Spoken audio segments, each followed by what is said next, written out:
We all agreed you're not welcome at the wedding, my mom said with a smirk. Good to know, I replied, transferring the $8,600 honeymoon fund back to my account and canceling the flights I'd booked in her name. By morning, I had 28 missed calls and one message that changed everything. The trip was canceled.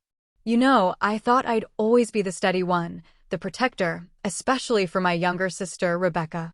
We were inseparable, sharing every dream and secret. When she got engaged, I threw myself into planning her wedding, pouring in thousands of dollars, countless hours, and every ounce of my heart. But I never imagined the day my own mother, Deborah, would look me in the eye and deliver those crushing words, "You're not welcome at the wedding." It was like a betrayal from the deepest part of my own family. Growing up, I was always the responsible one, the practical elder sister to Rebecca. While I was tying her shoes and helping her through high school drama, our mom, Deborah, made no secret of her favoritism. Rebecca, with her bubbly personality and artistic talents, was the golden child. I was just the one who needed to lighten up. My dad, Thomas, was always in the background, choosing peace over confrontation, especially when Mom's behavior got out of hand. So, by default, I became the family problem solver. When the roof leaked, I handled repairs. When bills piled up, I quietly covered them from my savings. This pattern just carried on into adulthood. I helped Rebecca financially through her art history degree when my parents' contributions fell short. I became a financial consultant in Boston, which was ironic, really, managing multi-million-dollar portfolios for clients, yet still expected to manage my family's finances. But honestly, helping Rebecca pursue her dreams brought me genuine joy. When she met James Wilson, a great guy from a wealthy but unpretentious family, I knew instantly they were perfect for each other. Their engagement after 2 years of dating surprised no one. Rebecca called me, screaming with excitement, "Lisa, he proposed. You're going to be my maid of honor, right? I can't do this without you." Of course, I told her yes. I was already picturing her perfect day. The initial planning was everything I'd imagined. Rebecca and I spent weekends browsing venues, discussing color schemes, creating endless Pinterest boards. My apartment was full of bridal magazines and fabric swatches. I took detailed notes, obsessed with making her vision a reality. The first sign of trouble hit at a family dinner, meant for discussing budgets. Mom arrived with a leather-bound wedding planner I'd never seen before. "I've already put deposits down on the Clayton Hotel," she announced, before anyone had even touched their salad. They only had one date open, so I snatched it up. Rebecca looked surprised, but pleased. "Mom, that's so generous," but Lisa and I were still comparing venues. Mom just patted her hand, shooting me a triumphant glance. "Darling, the Clayton books up a year in advance. We're lucky they had a cancellation. Besides, I've always imagined your wedding there." That was just the beginning. Within weeks, Mom had completely taken over. She went from an occasional participant to a full-blown wedding dictator. Vendors I'd spent hours researching were dismissed for her friends' recommendations. The color scheme Rebecca and I had lovingly chosen? Suddenly too drab. "It's fine," Rebecca assured me when I expressed concern. "Mom's really enjoying this, and it makes planning easier. Plus, she and Dad are contributing a lot financially." I bit my tongue, stepping back, still trying to help, but feeling more and more like an outsider. That feeling intensified when my cousin Megan started popping up in wedding planning photos on social media. Megan had always hovered around our family events, desperate to be part of the inner circle. Now, she was suddenly accompanying Rebecca and Mom to vendor meetings I hadn't been invited to. In one Instagram photo, she was holding color swatches against bridesmaid dress options, a task I thought would be mine as maid of honor. "Rebecca seems closer to Megan these days," I casually mentioned to my boyfriend Tyler, scrolling through yet another photo of them at a cake tasting. "Maybe it's just because Megan has more free time," Tyler suggested, always the voice of reason. "You've been slammed at work." I nodded, trying to push down the nagging worry. Rebecca and I had been each other's constants for 30 years. A few weeks of wedding planning couldn't change that, could it? But as spring progressed, the invitations to planning events stopped coming altogether. When I called Rebecca, Her responses became vague and rushed. The detailed discussions about centerpieces and music were replaced with quick texts, "Mom's handling it," or "already figured it out." Meanwhile, I was still financially contributing, paying the deposit for the photographer Rebecca loved but Mom thought was too expensive, ordering custom welcome baskets for out-of-town guests, and secretly arranging what I hoped would be the perfect wedding gift, a luxury honeymoon to Bali. First-class flights, a private villa with ocean views. I told myself everything would return to normal after the wedding. This was just a stressful time, and soon we'd laugh about Mom's wedding takeover over wine. I had no idea how wrong I was. The day I found out I wasn't invited to Rebecca's wedding dress shopping was a punch to the chest. I heard it from a coworker, Natalie, who happened to be friends with the boutique owner. "How was Rebecca's appointment yesterday? Sandra mentioned your sister found the one right away." I froze, coffee cup halfway to my lips. "What appointment?" Natalie's expression shifted, uncomfortable. "Oh, at Elegant Moments. Sandra said your mom, sister, and cousin had champagne and spent hours there. I just assumed you were there too." I mumbled something about a last-minute work emergency and escaped to the bathroom, staring at my reflection, trying to make sense of being excluded from such an important moment. Rebecca and I had talked about wedding dress shopping since we were teenagers, pretending pillowcases were veils. That evening, I called Rebecca, my voice carefully controlled. "How was dress shopping?" A pause. "Oh, it just happened really fast. Mom had an appointment, and it wasn't supposed to be the actual shopping day, just a preliminary look. Megan was free, and we needed a third opinion." "I could have made myself free," I said quietly. "You could have asked." "Lisa, don't make this a big deal. There will be plenty of other wedding stuff you can be part of." But the other wedding stuff never materialized. The bridal shower was organized without my input, though I was asked to contribute financially to the venue. Megan took over the bachelorette party, choosing a destination I knew Rebecca wouldn't truly enjoy. My suggestions, based on 30 years of knowing my sister, were dismissed as not what Rebecca wants anymore. Still, I continued to support from the shadows. I finalized the honeymoon arrangements, spending $8,600 on first-class flights, luxury accommodations, and special experiences. I imagined Rebecca's face when I presented the surprise at the rehearsal dinner, picturing the hug and the return of our sisterly bond. Meanwhile, the distance between us grew. Rebecca began declining our traditional Sunday brunches, always a different excuse. When we did speak, our conversations felt scripted and shallow. "Is everything okay between us?" I finally asked directly after weeks of increasingly sporadic communication. "Everything's fine. I'm just super busy with wedding stuff," she replied, not quite meeting my eyes. "Mom's been amazing handling all the details." Then, at a family gathering in May, just 2 months before the wedding, I overheard a conversation that made my blood run cold. I'd stepped into the kitchen to refill my water glass when I heard my name from the adjacent dining room. "Lisa's always been difficult," my mother's voice carried clearly. "Rebecca's finally seeing it now. Always has to control everything, make everything about her accomplishments." "It must be hard for Rebecca," Megan responded, her voice dripping with fake sympathy, especially during her wedding, when she should be the center of attention. "Exactly. That's why we've had to minimize her involvement, for Rebecca's sake." I stood frozen, water overflowing my glass as their words sank in.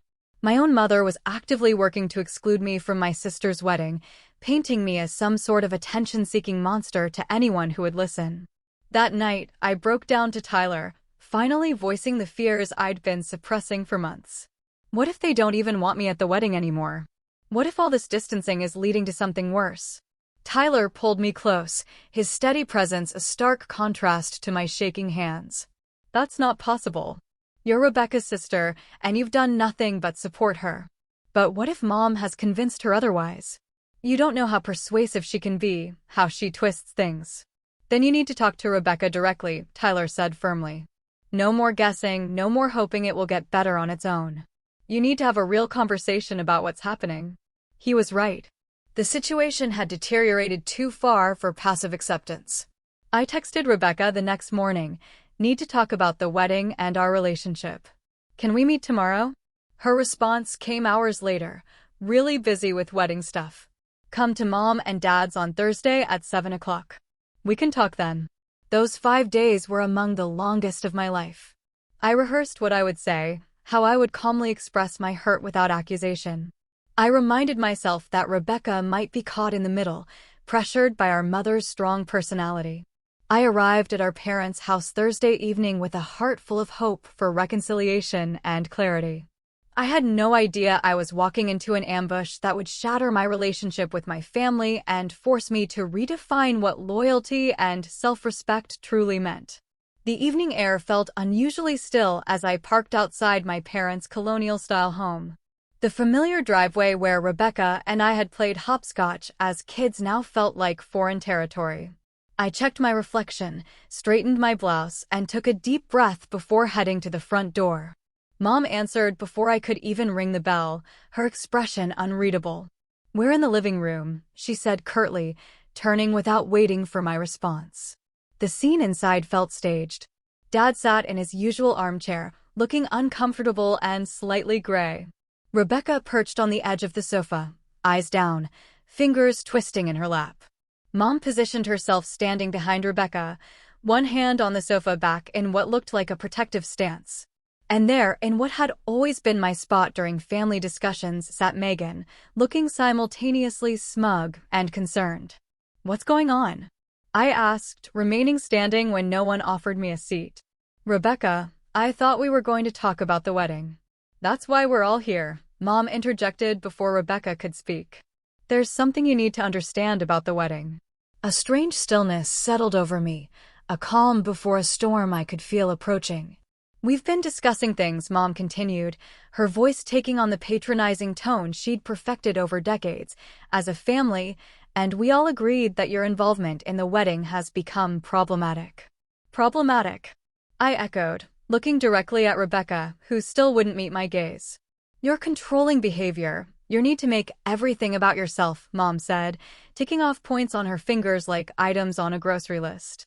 "The way you've tried to overshadow Rebecca's special time with your opinions and your financial contributions." I felt as though I'd stepped into an alternate reality. "Rebecca?" I prompted, desperate for my sister to speak for herself. She finally looked up, her expression a mixture of guilt and rehearsed resolve. "It's just been really stressful, Lisa. Every time you get involved, there's tension." Mom thinks," I repeated softly. "What do you think, Rebecca?" Before she could answer, Mom stepped forward, placing herself partially between us. "What Rebecca thinks is that her wedding should be a happy occasion, and, frankly, your presence would make that impossible." The room seemed to tilt slightly as her words registered. "My presence at the planning? You mean?" Mom's lips curved into what can only be described as a smirk, satisfaction gleaming in her eyes at finally delivering the blow she'd been orchestrating for months. "We all agreed," she said, enunciating each word like she was savoring a fine wine. "You're not welcome at the wedding. Not as maid of honor, not as a bridesmaid, not as a guest. It's better for everyone this way." The silence that followed was absolute. I could hear the antique clock on the mantel ticking, marking seconds in a moment that felt endless. Dad shifted in his chair but said nothing. Megan had the decency to look at the floor. And Rebecca, my sister, my best friend since her first breath, sat in complicit silence, effectively ending 30 years of sisterhood. "I see," I said finally, surprised by the steadiness of my own voice. "And when was this decision made?" "We've been moving this direction for months," Mom replied, clearly pleased by my calm reaction, mistaking shock for acceptance. "Rebecca asked Megan to be her maid of honor weeks ago. We just needed to make it official." I turned to Megan, who now met my gaze with a challenging look. "Congratulations," I said flatly. "It's nothing personal," she replied. The lie was so transparent, I almost laughed at the absurdity. "Nothing personal about replacing me in my sister's wedding? In my sister's life?" "Rebecca," I tried one more time.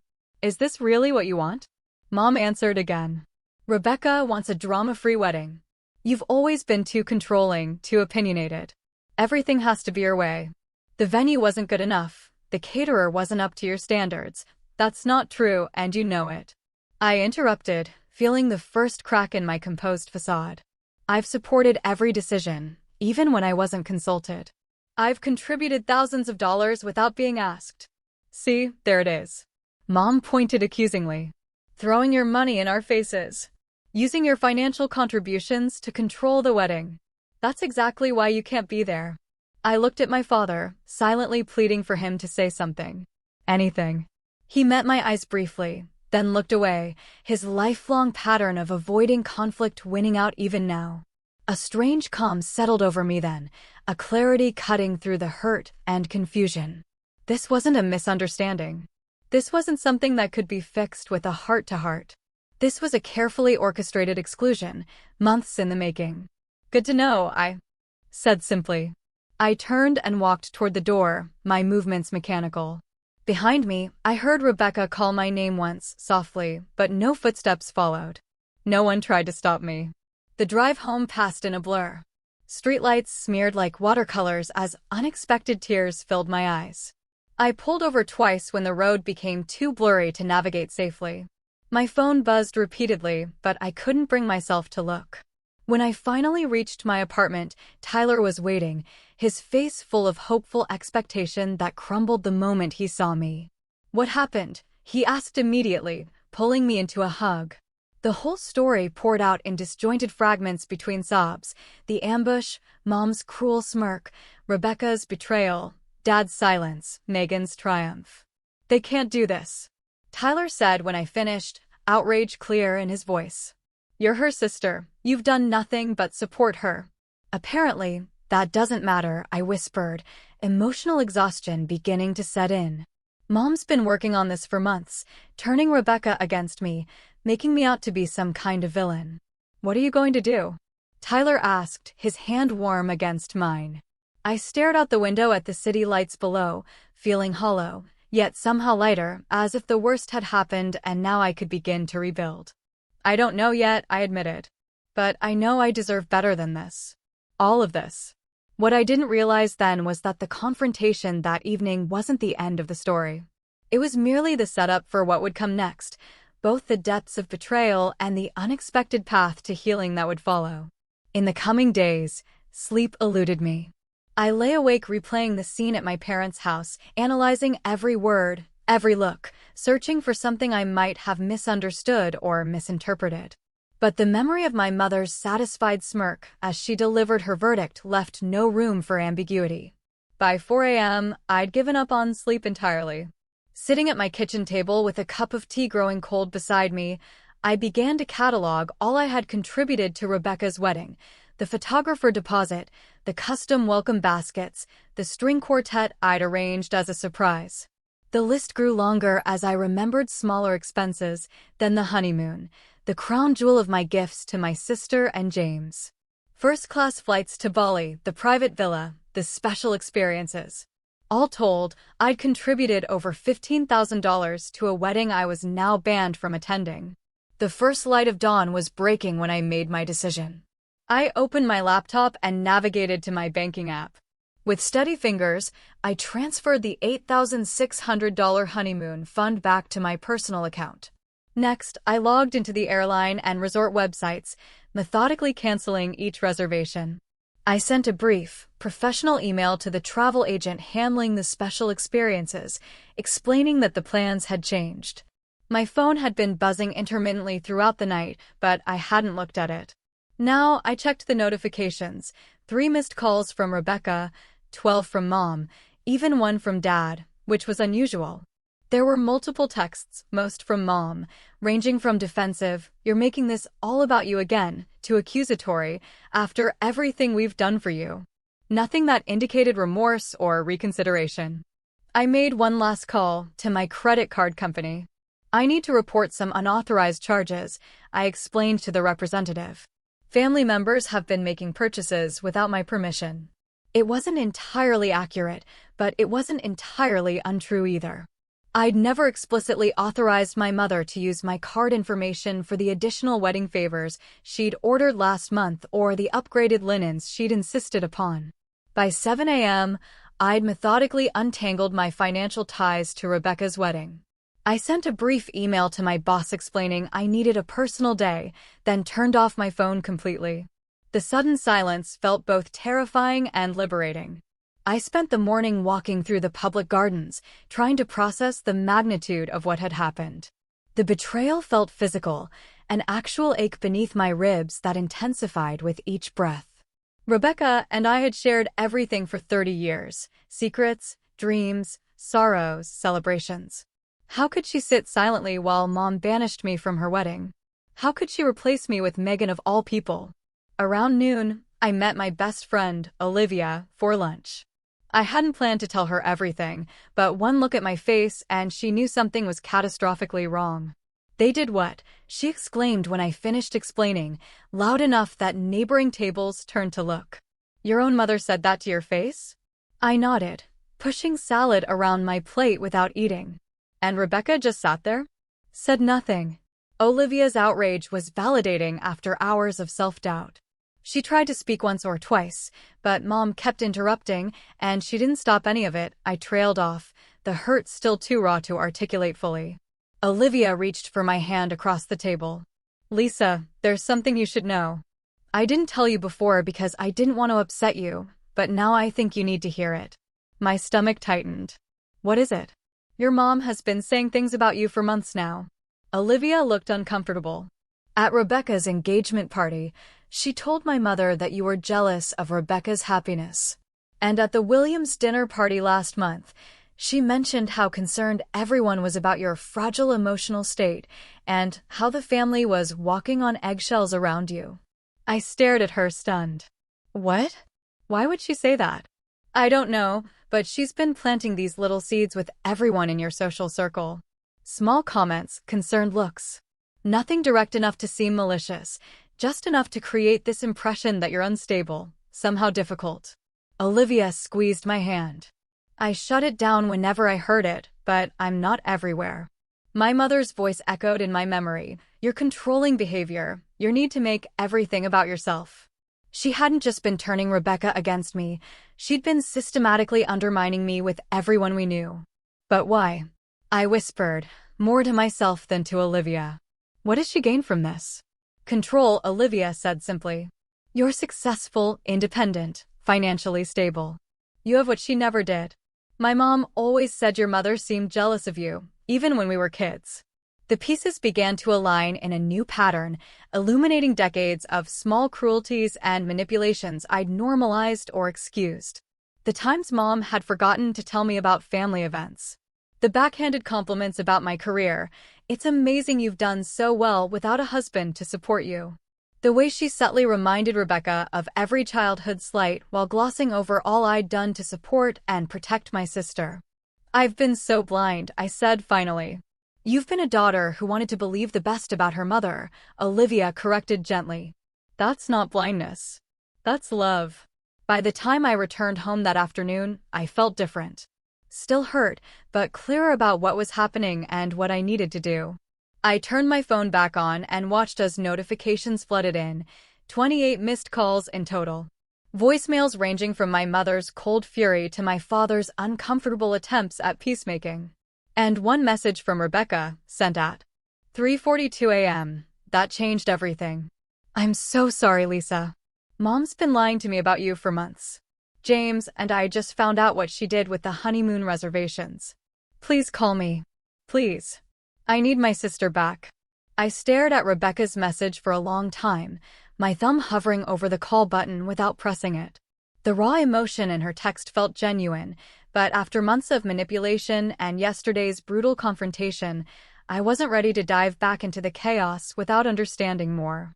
The other messages painted a picture of family implosion. Mom's voicemails evolved from righteously indignant, "How dare you cancel the honeymoon after promising it as a gift," to threatening, "You've left me no choice but to tell everyone about your behavior," to an unconvincing attempt at reconciliation. "We can still fix this if you apologize." Dad's messages were fewer and more subdued.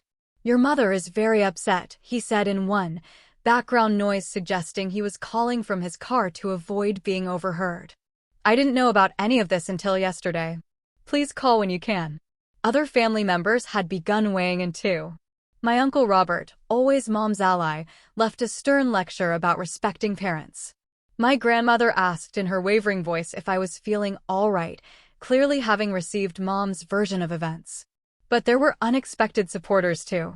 Aunt Catherine, who rarely involved herself in family drama, left a surprisingly forceful message. "I've watched your mother do this before, Lisa. She did the same to me with your father. Call me. We need to talk." I decided to start there, calling my father's sister back first. "Oh, Lisa."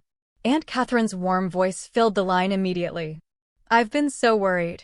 Are you all right?" "Not really," I admitted. "I don't understand what's happening, Aunt Kath." "Why would Mom do this?" "Because you threaten her," she said simply. "You always have, since you were little. So capable, so independent. Deborah needs to be needed, to control everything. When that's challenged, she reacts by turning my sister against me, by banning me from the wedding. It's what she does," Catherine sighed. "She did the same to me when I was your age. Your father and I were always close, but when he met Deborah, things changed. She created conflicts that didn't exist, told your father I'd said terrible things about her. By their wedding, I wasn't welcome either." I sat down heavily, processing this revelation. Dad never told me that. Thomas has always chosen peace over confrontation, especially with your mother. We eventually reconciled, but only years later and never like before. Her voice softened. "But this isn't about old history. This is about stopping the pattern now, before your relationship with Rebecca is permanently damaged." After speaking with Catherine, I called my best friend from college, Andrea, who worked as a therapist. Without breaking confidentiality, she helped me understand the dynamics at play: narcissistic patterns, triangulation, the golden child/scapegoat dynamic that had shaped my relationship with Rebecca since childhood. The most important thing, Andrea emphasized, is protecting your own boundaries while leaving room for Rebecca to find her way back. She's been manipulated too, remember? I was still processing this advice when my phone rang again. It was James, Rebecca's fiancé. "Lisa?" He sounded genuinely distressed. "Thank God you answered. It's been chaos here. Rebecca's been crying for hours." "What happened, James?" I kept my voice neutral, not ready to extend trust. "We found out what your mother's been doing. The lies she's been telling, the emails she altered." "Lisa, Rebecca never knew you were excluded from dress shopping. Your mom told her you couldn't make it, showed her texts from you canceling." "What?" "I never sent any texts. We know that now. Your mother apparently created fake conversations to show Rebecca, making it look like you were too busy or didn't care about wedding activities." His voice hardened. "When we confronted her, she admitted to changing the names in the contact list on Rebecca's phone too, rerouting some of your texts to her own phone. The level of deliberate manipulation was staggering. But yesterday at the house, Rebecca thought that meeting was to reconcile things. Your mother told her you'd been saying horrible things about the wedding, that you needed to hear how hurt everyone was. She never expected what actually happened." My head was spinning. "Why is she telling me this through you?" "Because she's terrified you'll never speak to her again." "And because," he hesitated, "your mother showed up at our apartment last night after you left. She was not well, screaming about ungrateful children, demanding we choose sides. It got bad enough that neighbors called building security. The situation was spiraling faster than I could process." "I need to think, James. This is all too much." "I understand. Just don't shut the door completely, okay? Rebecca loves you. She's been manipulated too." I promised nothing but said I'd be in touch soon. I barely had time to absorb this conversation before my work phone rang. It was Sandra, our office receptionist. "Lisa, I hate to bother you on your day off, but there's a situation here. Your mother arrived about 20 minutes ago demanding to see you. When I explained you weren't in, well, she's causing quite a scene in the lobby." My professional and personal worlds were colliding in the worst possible way. "What is she doing exactly?" "Making accusations, telling anyone who'll listen that you've stolen money from her, that you're experiencing some kind of breakdown." Sandra lowered her voice. "Mr. Daniels is trying to handle it, but she's becoming increasingly erratic." "I'll be right there," I said, grabbing my keys. The 15-minute drive to my office felt like entering a battle zone. Mom had never visited my workplace before, had shown minimal interest in my career beyond how it benefited the family financially. Now she was there, deliberately targeting the professional reputation I'd spent years building. I arrived to find security escorting my mother from the building, her voice carrying across the lobby. "You don't know what she's capable of. She's always been troubled." The embarrassment was acute, burning across my face as colleagues watched the scene unfold. Mr. Daniels, my direct supervisor, approached with concern. "Lisa, take whatever time you need to handle this personal matter," he said quietly. "Your work speaks for itself. No one here is paying attention to unfounded accusations." His support should have been comforting, but the public spectacle left me feeling exposed and violated. This wasn't just about a wedding anymore. Mom was actively trying to destroy the foundations of my life, my reputation, my relationships, my career. As security guided my mother to the parking lot, her eyes locked with mine across the lobby. Instead of the remorse or shame one might expect, I saw only cold fury and something worse, satisfaction at having disrupted my carefully ordered world. In that moment, something shifted within me.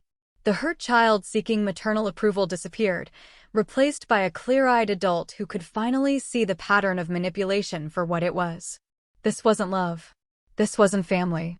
This was abuse, and it had gone on long enough. I returned to my apartment and made a decision. It was time to address this situation once and for all. Not with emotional reactions, but with calm, irrefutable truth. I would meet with Rebecca and anyone else involved to lay out exactly what had happened and establish boundaries that would protect my well-being going forward. Whether those boundaries included attending the wedding or even maintaining contact with my mother remained to be seen. But for the first time, I understood that I deserved better treatment than I'd received, and I was prepared to demand it.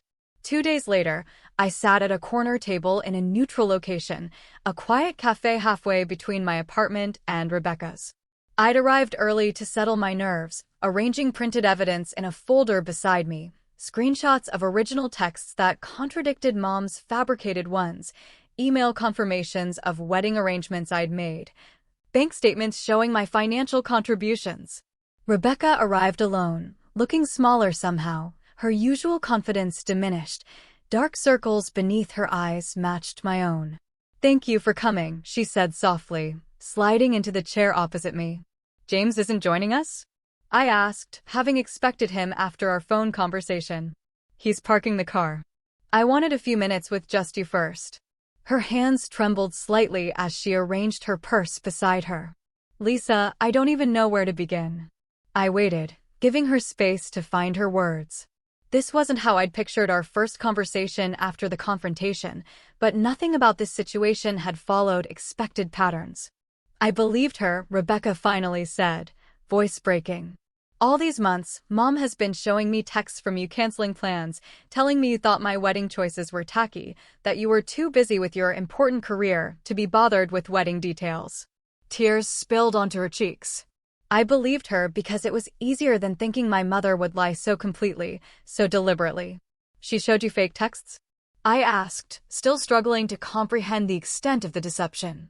Rebecca nodded, pulling out her phone. "James figured it out. Look at this." She showed me her messaging app, scrolling to conversations with me. Except they weren't my words at all. Messages dismissing wedding plans, complaining about costs, making snide remarks about her choices, all attributed to my number but written in a voice nothing like mine. Mom had access to my phone. She created a contact with her number but your name. When I thought I was texting you, I was actually texting her. Then she'd respond pretending to be you. Rebecca wiped her eyes. "And she deleted real messages from you. I never received half the things you sent me." The methodical nature of the deception was staggering. "But what about when we saw each other in person? Surely you could tell something was off." "We barely saw each other these past few months. Mom always had an excuse for why you couldn't make it to wedding events. And when we did meet, she was always there, controlling the conversation, interpreting everything you said in the worst possible light afterward." Rebecca looked up as James approached the table. "She poisoned everything." James sat down, placing 3 coffees before taking a seat beside Rebecca. "Lisa, I'm so sorry. I should have seen what was happening sooner. How did you figure it out? I asked. The honeymoon cancellation was the tipping point, James explained. When Rebecca got the notification, she was confused because she didn't even know about the Bali trip. Your mother claimed you had promised this elaborate honeymoon, but canceled it vindicatively after being rightly excluded from the wedding. But that made no sense, Rebecca interjected. Why would you spend thousands on a honeymoon for us if you were as resentful as Mom claimed? So we started investigating, James continued. Checking her phone records, comparing timestamps of messages. Once we started looking for inconsistencies, the whole fabrication fell apart. The final proof came when we found a folder on your mother's tablet. She'd actually been keeping screenshots of fake conversations she created, probably to keep her story straight. I pushed my folder across the table. I brought my own evidence. Bank transfers, original emails, everything. As Rebecca and James reviewed the documents, their expressions shifted from shock to horror to indignation. The contrast between my actual words and actions versus what my mother had portrayed couldn't have been starker. That day at your parents' house, James said, Rebecca thought we were meeting to clear the air about miscommunications. She had no idea your mother was planning to ban you from the wedding. I froze, Rebecca admitted, shame evident in her voice. When Mom started saying those terrible things, claiming we'd all agreed, I was in shock. By the time I processed what was happening, you were already gone. Her hand reached for mine across the table. Lisa, I never agreed to exclude you from my wedding. Never. You're my sister, my best friend. I can't get married without you there. The validation of my experience brought a rush of emotion I hadn't expected. For months, I'd been gaslit into questioning my own perceptions, my own worth in my family. We need to talk about Mom, I said once I could trust my voice again. This isn't normal behavior.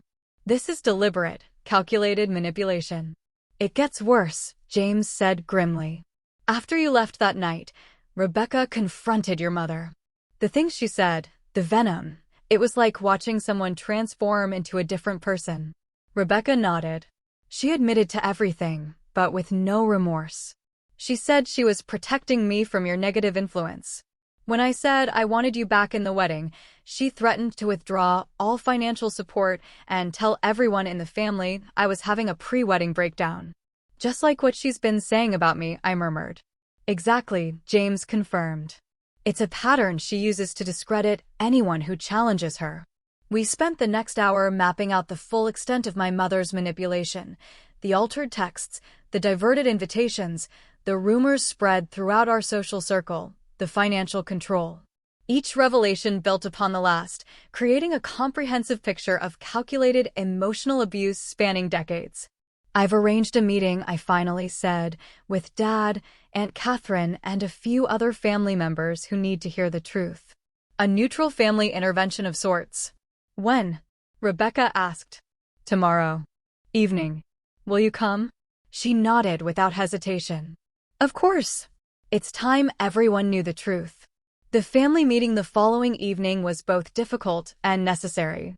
We gathered in Aunt Catherine's living room. Myself, Rebecca and James, Dad, Aunt Catherine and Uncle Paul, and our maternal grandmother, Martha, who had specifically asked to be included after receiving concerning calls from Mom. I presented the evidence methodically, without emotion. The fake texts, the financial records, the witness accounts of Mom's public behaviors. Catherine shared similar experiences from decades earlier. James described Mom's meltdown at their apartment. Dad sat silent throughout most of the presentation, his face growing increasingly gray as the evidence mounted. When he finally spoke, his voice was barely audible. I knew some of it, he admitted. Not the extent, but enough that I should have done something long ago. He looked at me with eyes full of regret. I chose peace over protecting you. I'm so sorry, Lisa. Mom arrived last, having been told this was a wedding budget discussion. Her confident entrance faltered when she saw the assembled group and the evidence spread across the coffee table. What is this? She demanded, eyes darting between faces. A chance for truth, I said simply. What followed was both predictable and painful. Initial denial, accusations of conspiracy against her, attempts to win allies through familiar manipulation tactics. When those failed, rage cold and cutting, then hot and uncontrolled. And finally, when cornered by irrefutable evidence, tears and claims of misunderstanding, of only wanting what was best for the family. "I will not be treated this way," she declared when everyone remained unmoved by her performance. "After everything I've done for this family, for Rebecca's wedding." About the wedding, Rebecca interrupted, standing to face our mother directly. "Lisa will be my maid of honor, as I always wanted. If you can't accept that and behave respectfully toward her, then you will have a severely limited role in both the wedding and our lives going forward." Mom's face contorted with shock. "You would choose her over your own mother?" "I'm choosing truth over manipulation," Rebecca replied steadily. "I'm choosing health over toxicity. Your father will never allow this." Mom turned to Dad, expectation clear in her expression. For perhaps the first time in their marriage, Dad didn't yield to keep the peace. "Deborah, enough. Look at what you've done. Look at the evidence. This stops now." The intervention didn't end with a neat resolution. Mom left in a fury, promising consequences for our betrayal. But something fundamental had shifted. The pattern of manipulation had been exposed, named, and rejected by those it was designed to control. As difficult as family members and wedding dynamics go, we were far from the finish line, but for the first time, I felt we were all walking in the same direction, toward truth and healthier relationships, regardless of what that might mean for the wedding. Now just weeks away. The week before Rebecca's wedding arrived with a tentative new normal establishing itself within our fractured family. After the intervention, Mom had cycled through various tactics: icy silence, tearful pleas for understanding, rage-filled accusations, and finally, a grudging outward acceptance of the new boundaries we'd established. Dad had surprised us all by standing firm in his support of Rebecca's decision to reinstate me as maid of honor. After decades of choosing peace over confrontation, he seemed to have found a reserve of strength none of us knew he possessed. "I should have protected you both long ago," he told me during a private conversation on my apartment balcony, city lights twinkling below us. I convinced myself that saying nothing was the same as keeping the peace. I was wrong. "Why now, Dad?" I asked gently. "What changed?" He stared into his coffee cup for a long moment. Seeing it all laid out like that, the deliberate nature of it, I couldn't hide from it anymore. "And honestly, Lisa, I'm tired. Tired of walking on eggshells. Tired of pretending everything is fine when it isn't." His vulnerability was both shocking and healing. This new version of my father, willing to acknowledge hard truths, to apologize, to change, gave me hope that genuine transformation might be possible. Rebecca and I had been rebuilding our relationship day by day, our bond bruised but not broken. We'd spent long hours talking through the manipulations that had driven us apart, grieving the months of sisterhood we'd lost. "I keep thinking about what would have happened if James hadn't discovered those fake texts," she said during one of our reconciliation brunches, restored to their rightful place in our weekly routines. "Let's not think about that," I suggested, squeezing her hand across the table. "We're here now." As for Mom, the family had presented her with clear conditions. She could participate in the wedding, but her role would be significantly restricted. No more unilateral decisions, no private conversations with vendors, no attempts to isolate or manipulate any family members. And if I refused these conditions, she'd asked, the word dripping with disdain, "Then you'll attend as a guest only, with no input on any elements of the ceremony or reception," Rebecca had stated firmly. To everyone's surprise, Mom had eventually agreed, though her compliance seemed more strategic than genuine.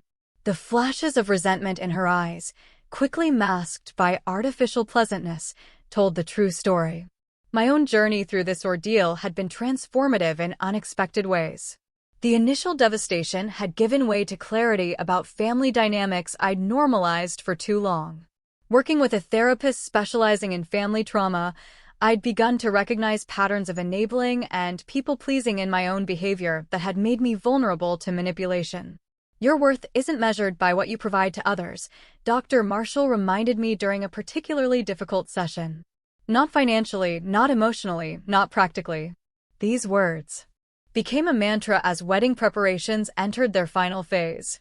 I reinstated my role as maid of honor with a newfound sense of boundaries. Yes, I would help coordinate the bridesmaids and assist Rebecca with last-minute details.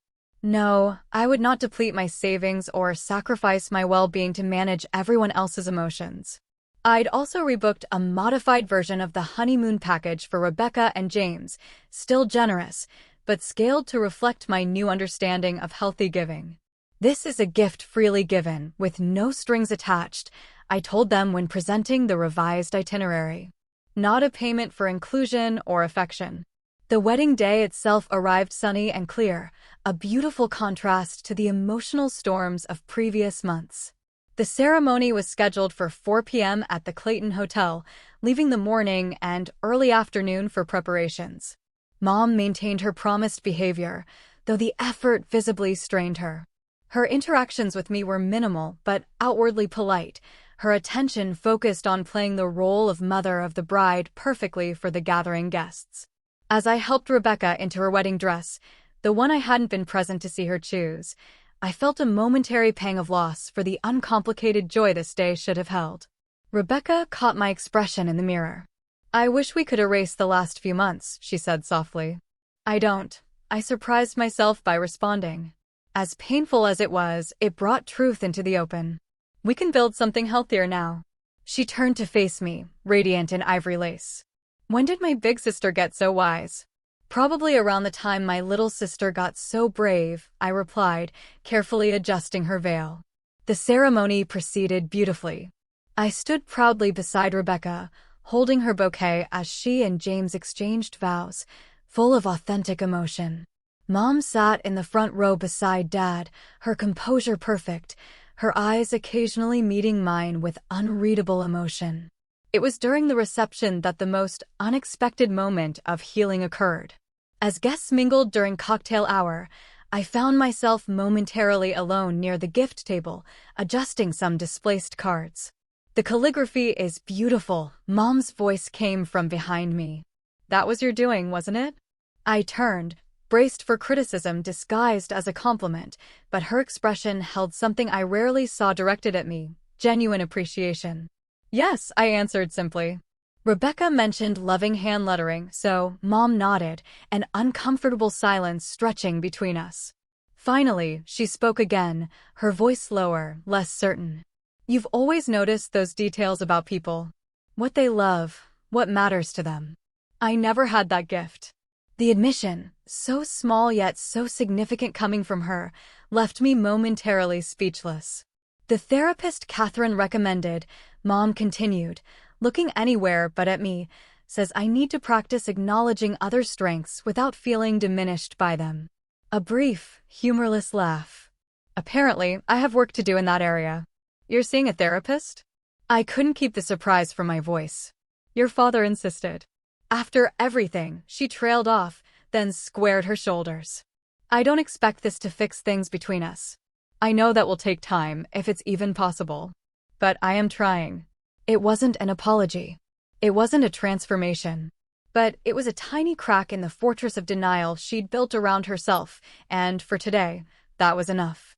1 month after the wedding, our family began tentative group therapy sessions.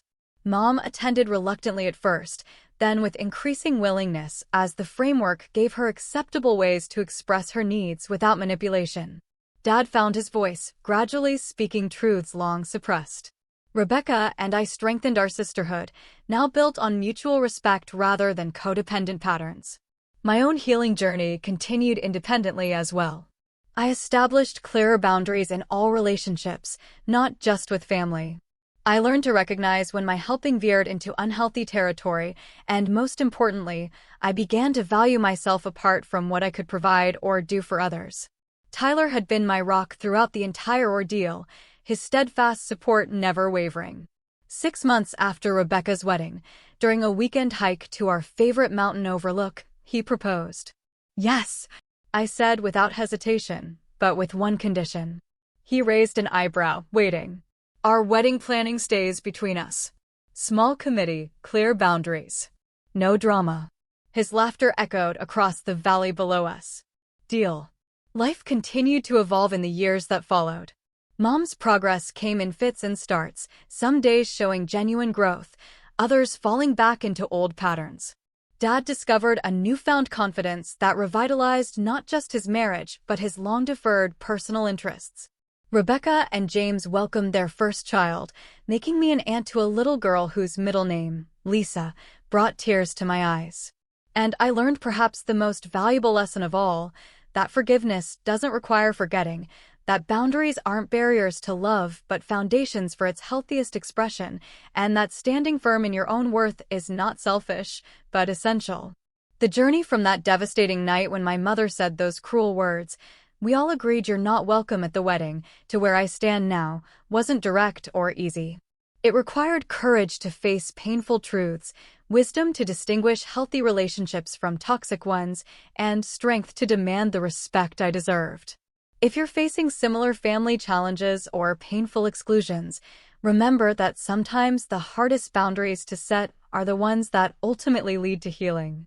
Your worth isn't determined by others' ability to recognize it, and sometimes, when the door to reconciliation seems firmly closed, it's actually the first step toward opening a healthier one.